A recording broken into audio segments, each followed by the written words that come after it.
Hello friends, welcome to Dhanvi updates. Upcoming రివ్యూలోకి వెళ్ళిపోదాం. జేడీకేడి ఆ మైనర్ అమ్మాయి ఎవరు, వాళ్ళ అమ్మా నాన్న ఎవరు అనే విషయాల్ని చాలా క్లియర్గా తెలుసుకుంటారు.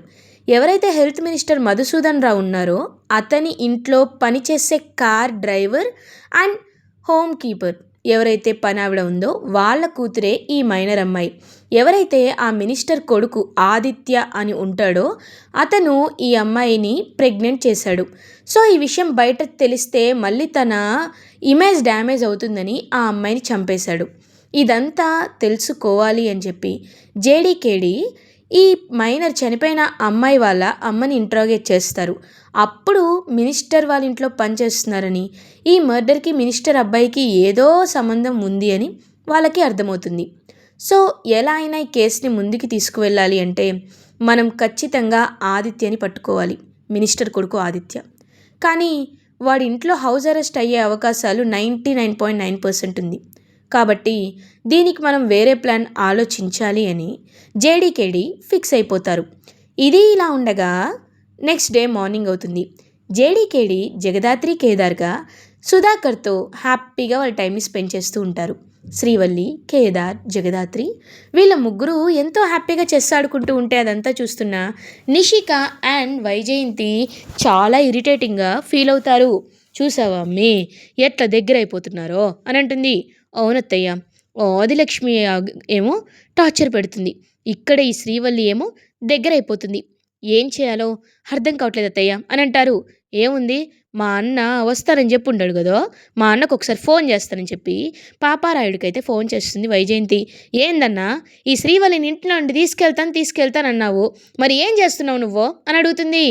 అమ్మి, ఇంకొక అరగంటలో నేను ఆ ఇంట్లో ఉంటాను, కానీ శ్రీవల్లిని నేను తీసుకెళ్ళాలంటే అక్కడ కౌశికి, జగదాత్రి, కేదారు ఎవరు ఉండకూడదు, అర్థమైందా అని అంటారు. అర్థమైందన్నా, నువ్వు చెప్పినట్టే చేస్తాము అని చెప్పి అనుకుంటారు. అప్పుడే కరెక్ట్గా కౌశికి ఆఫీస్కి వెళ్ళడానికి రెడీ అయ్యి హాల్లోకి వస్తుంది. జగదాత్రి, ఆఫీస్లో ఇంపార్టెంట్ మీటింగ్ ఉంది కాబట్టి నేను బయలుదేరుతున్నాను.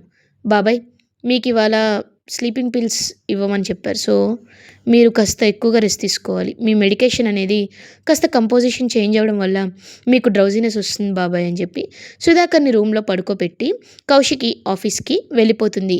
కౌశికి వెళ్ళిపోయింది. ఇప్పుడు ఇంట్లో ఉన్నది ఎవరు? జగదాత్రి, కేదార్, ఆదిలక్ష్మి. సో జగదాత్రి, కేదార్ బయటికి వెళ్ళాలి అంటే ఆదిలక్ష్మిని ఎలా అయినా బయటికి పంపించాలి అని నిషిక అండ్ వైజయంతి ఒక ప్లాన్ వేస్తారు. ఆ ప్లాన్ ప్రకారమే ఆదిలక్ష్మి అలా నడుచుకుంటూ వస్తూ ఉంటే ఒక్కసారిగా ఆదిలక్ష్మిని గట్టిగా తోసేస్తుంది నిషిక. ఇంకా వెంటనే వెళ్ళి గోడకి గుద్దుకుంటుంది ఆదిలక్ష్మి. ఇంకా ఆదిలక్ష్మి తలకి రక్తం వస్తూ ఉంటుంది. వెంటనే అయ్యయ్యో వీళ్ళని చంపేస్తాను అని చెప్పి అరుస్తుంటే, ఏమైందమ్మీ, ఏం చంపేసడం, నువ్వే అరటి తొక్క మీద కాలేసి పడ్డావో, మళ్ళీ మమ్మల్ని చంపేస్తానంటావేంటి నువ్వు అని చెప్పి అంటారు. నేను పడిపోయానంటే, అయ్యో అత్తయ్య గారు ఇప్పుడు డిస్కషన్ ఎందుకు, ముందు ఫస్ట్ ఎయిడ్ చేయాలంటే, ఫస్ట్ ఎయిడ్ కాదు నన్ను హాస్పిటల్కి తీసుకెళ్ళాలని చెప్పి ఏడుస్తూ ఉంటుంది ఆదిలక్ష్మి. అయ్యో హాస్పిటల్కా, అయితే పదండి వెళ్దామని చెప్పి ఇంక వెంటనే జగదాత్రి, కేదార్ ఇద్దరు ఆదిలక్ష్మిని హాస్పిటల్కి తీసుకువెళ్తారు. సో సుధాకర్ ఏమో ఫుల్గా నిద్రపోతూ ఉన్నారు, శ్రీవల్లి ఏమో కిచెన్లో వర్క్ చేసుకుంటూ ఉంటుంది. సో శ్రీవల్లి ఒక్కదే ఉంది, తనకి హెల్ప్ చేయడానికి ఎవరు ఉండరు. ఇది తెలుసుకొని పాపారాయుడు ఇంటికి వచ్చేస్తాడు. అమ్మి శ్రీవల్లి, ఇవాళ మాత్రం నిన్ను తీసుకెళ్లకుండా ఉండనమ్మే అని చెప్పి ఇంకా అలా వస్తాడనమాట. వెంటనే ఈ పాపారాయుడైతే పాపారాయుడిని చూడగానే శ్రీవల్లి ఒక్కసారిగా షాక్లో ఉండిపోతుంది.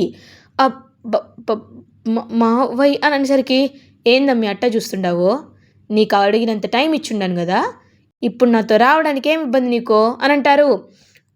అది కాదు, నేను అన్నయ్య వదిన. ఏందన్నయ్య వదిన? ఎవరా? జగదాత్రి, కేదారా? వాళ్ళు లేరు కదమ్మీ, ఇప్పుడు నేను చూసుకోవడానికి నేనే ఉంటా, సరేనా, రా వెళ్దాం అని చెప్పి ఇంకా అలా పాపారాయుడు తీసుకు వెళ్ళబోతూ ఉంటే ప్యారలల్గా ఆదిలక్ష్మిని హాస్పిటల్కి జగదాత్రి, కేదార్ తీసుకువెళ్తూ ఉన్న మైండ్లో జగదాత్రికి రన్ అవుతూ ఉంటుంది. సడన్గా వదిన లేరు, కావాలని నిషిక వాళ్ళ ఆదిలక్ష్మి పిన్ని గారిని ఇలా చేశారు అంటే ఇప్పుడు శ్రీవల్లి ఇంట్లో ఒంటరిగా ఉంది. ఒకవేళ శ్రీవల్లి విషయంలో ఏదైనా జరుగుతోందా, శ్రీవల్లిపై ఏదైనా ప్లాన్ చేశారా అని చెప్పి తెలుసుకొని ఇంకా వెంటనే ఆదిలక్ష్మికి అయితే హాస్పిటల్లో అడ్మిట్ చేసేసి ఇంకా వెంటనే బయలుదేరి ఇంటికి వచ్చేస్తారు జగదాత్రి, కేదార్ ఇంటికి వచ్చి చూసేసరికి అక్కడ శ్రీవల్లి ఉండదు. ఒక్కసారిగా షాక్ అయిపోతుంది జగదాత్రి. శ్రీవల్లి, శ్రీవల్లి అని పిలుస్తున్నా సరే ఎమ్మటి హ్యాపీగా ఇంకా అలా చేతులు దులుపుకొని వస్తారు వైజయంతి. ఏందమ్మీ ఎందుకు అలా అరుస్తున్నావు అని అడుగుతుంది. శ్రీవల్లి ఎక్కడ అత్తయ్య గారు అని అడుగుతుంది. శ్రీవల్లినా, మా అన్న తీసుకెళ్ళిపోయిండాడు కదో అని అంటారు. ఒక్కసారిగా జగదాత్రి, కేదార్ ఇద్దరు షాక్లో ఉండిపోతారు. ఏంటి, తీసుకెళ్ళిపోయారా?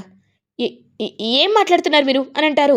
అవునమ్మి, తీసుకెళ్ళిపోయి ఉన్నాడు, ఏముంది, ఎప్పుడో ఆయన చెప్పిందే కదా చెప్తున్నారు అనేసరికి ఒక్కసారిగా ఇంకా అలా వెంటనే తన్ని కాపాడుకోవాలి అని చెప్పి బయలుదేరుతారు జగదాత్రి అండ్ కేదార్. ఇంక వెంటనే అలా రమ్యకు కాల్ చేసి, హలో రమ్య, నీకు వెంటనే ఒక నెంబర్ ఇస్తాను, పాపారాయుడు గారి నెంబరు. నువ్వు వెంటనే అతనిది కాల్ ట్రేస్ చేయి, అతని లొకేషన్ ట్రేస్ చేయి, ఎటు వెళ్తున్నాడో నాకు తెలియాలనేసరికి ఇంకా రమ్య వెంటనే ఆ లొకేషన్ని ట్రేస్ చేస్తుంది. లొకేషన్ ట్రేస్ చేసేసరికి, మేడం ఇది ఒక పాడుబడిన ఏరియా వైపు వెళ్తుంది మేడం, సిటీ అవుట్స్కట్స్ వైపు వెళ్తుంది, నిర్మానుష్యమైన ప్లేసెస్లో వీళ్ళు తిరుగుతున్నారు మేడం, ఐ మీన్ కార్ తిరుగుతుంది అనేసరికి వెంటనే ఆ ప్లేస్కి బయలుదేరుతుందనమాట జగదాత్రి. ఇంక వెళ్ళేసరికి ఒక చాలా దూరంగా అన్ని చెట్లే, అసలు ఎవ్వరికీ అక్కడ ఏం జరిగినా తెలీదు, అలాంటి ప్లేస్కి శ్రీవల్లిని తీసుకెళ్తాడు పాపారాయుడు. తీసుకువెళ్ళేసరికి, మావయ్య ఇక్కడికి నన్ను ఎందుకు తీసుకొచ్చారని అడుగుతుంది. ఎందుకా, చెప్తానమ్మీ అని చెప్పి కత్తి తీస్తాడు.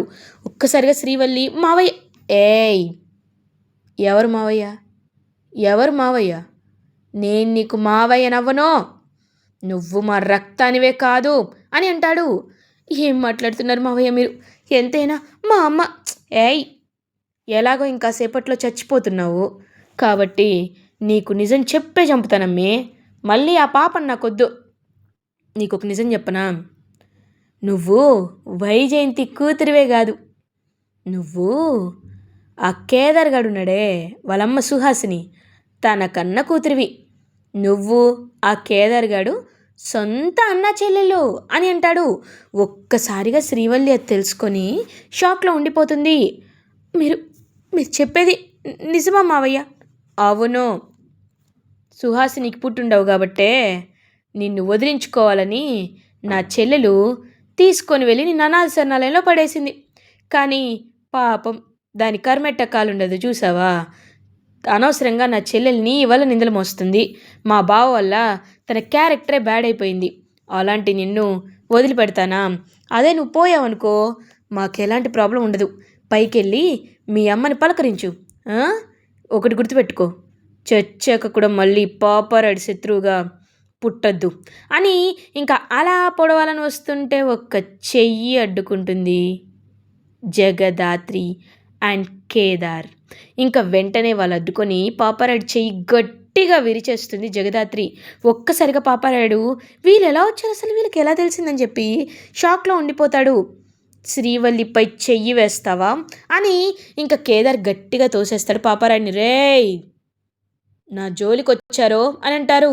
శ్రీవల్లి పాపం వెంటనే కేదార్ని వెళ్ళి హక్ చేసుకుంటుంది. అన్నయ్య, అన్నయ్య, మనిద్దరం సుహాసిని అమ్మ పిల్లలమే అన్నయ్య, ఇదిగో మావయ్య ఇప్పుడే చెప్పాడు అనేసరికి ఒక్కసారిగా కేదార్ కూడా శ్రీవల్లినే తన సొంత చెల్లెలని తెలుసుకొని షాక్లో and at the same time హ్యాపీనెస్లో ఉండిపోతాడు కేదార్. ఇంకా అలా పాపారాయుడినైతే అక్కడ ఉన్న చెట్టుకి వేలాడ తీస్తారనమాట జగదాత్రి.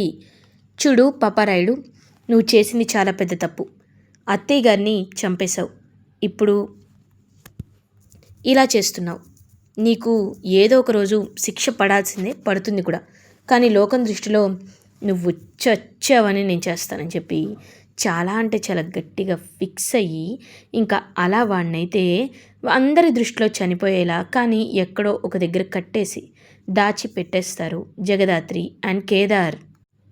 ఇంకా అలా పాపారాయుడినైతే అందరి దగ్గర చనిపోయినట్టు నటించి కానీ అతన్ని సీక్రెట్గా తీసుకెళ్ళి సుహాసినిని చంపింది అతనే అనే ఒక కన్ఫెషన్ అయితే చెప్పిస్తారు.